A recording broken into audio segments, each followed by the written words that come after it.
Hello, thanks for tuning in. Today's video is the next installment in my Types of Depression series. In the last video, we talked about the general signs and symptoms of depression and some statistics and gave a definition.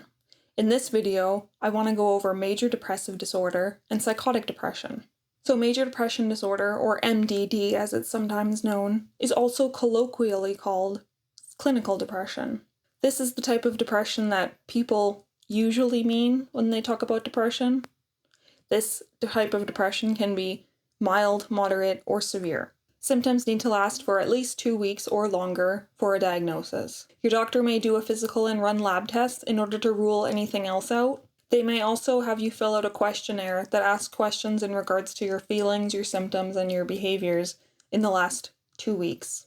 So the major symptoms of major depressive disorder include depressed mood, lack of interest in activities normally enjoyed, weight changes, sleep disturbances, feelings of worthlessness and guilt, difficulty concentrating, and thoughts of death or suicide.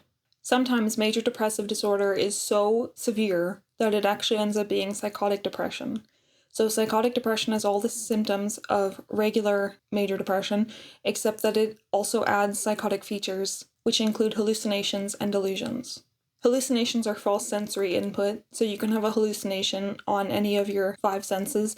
You can see things, hear things, feel things on your skin, smell or taste things. Delusions are false fixed beliefs that you hold even when shown evidence to the contrary. Sometimes the delusions will relate to the depression, and sometimes not.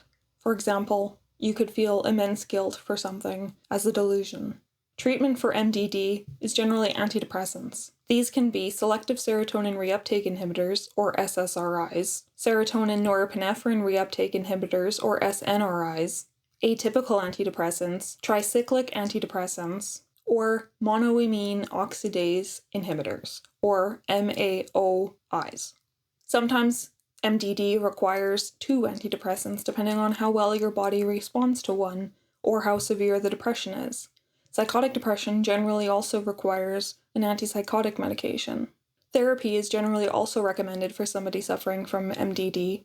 It's important to like your therapist and feel like you're being heard and validated by them.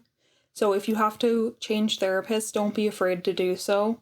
Not all therapists work for everybody. That concludes today's video.